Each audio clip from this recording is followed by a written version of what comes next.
Guys, അപ്പോൾ ഞാൻ വന്നിരിക്കണേ ice ഫിഷിങ്ങിനാണ്. ഇത് നോക്കി ഇവിടെ കുറേ ഐസ് ഫിഷിംഗ് ഒക്കെ ചെയ്യണം. ഇവിടെ ചെയ്യണം, അപ്പുറത്തും ചെയ്യണം കേട്ടോ.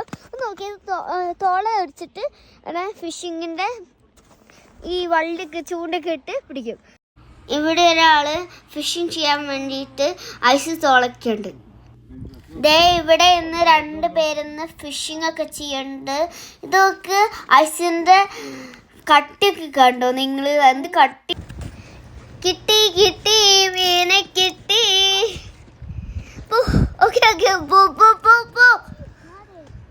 ചേട്ടന് നല്ല മീന് കിട്ടിയെന്ന് തോന്നുട്ടോ. നോക്കാം. നല്ല പെടക്കണ മീൻ നമുക്ക് കിട്ടിട്ടോ. വലിയ ഒരെണ്ണത്തിന്. So beautiful. അയ്യോടാ.